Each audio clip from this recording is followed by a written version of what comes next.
Masih dalam Kompas Aceh, Saudara, tim gabungan yang terdiri dari jajaran kepolisian, TNI dan Satuan Pamong Praja Kota Banda Aceh terus mengintensifkan razia masker walaupun di bulan Ramadan.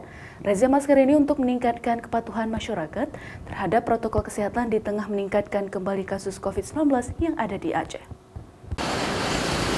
Seperti razia masker yang dilakukan oleh tim gabungan kepolisian, TNI dan Satpol PP Kota Banda Aceh di perbatasan Kota Banda Aceh dengan Aceh Besar ini. Petugas menghentikan setiap pengemudi roda 2 maupun roda 4 yang tidak menggunakan masker. Kepada pengendara yang tidak menggunakan masker, petugas menegur dan memberikan sanksi sesuai dengan Perwal nomor 51 tahun 2020 tentang penerapan disiplin dan penegakan hukum protokol kesehatan.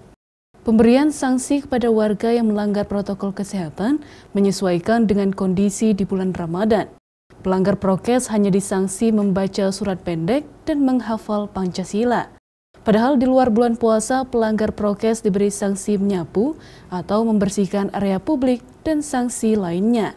Sesuai Perwal nomor 51, jadi walaupun bulan puasa tetap kita raja masker sesuai protokol kesehatan.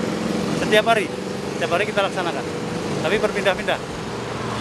Rutin setiap hari, sesuai perintah. Kita tindak untuk menyapu jalan, kalau untuk yang bulan puasa hanya untuk mengucap ayat-ayat pendek, ayat suci Al-Quran, ayat pendek, dengan mengucap Pancasila.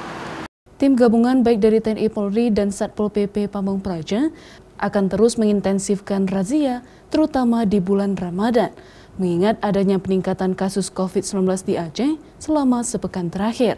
Kepada masyarakat juga dihimbau untuk selalu mematuhi protokol kesehatan COVID dengan menggunakan masker ketika beraktivitas, menjaga jarak aman, mencuci tangan sesering mungkin, dan juga menjauhi kerumunan.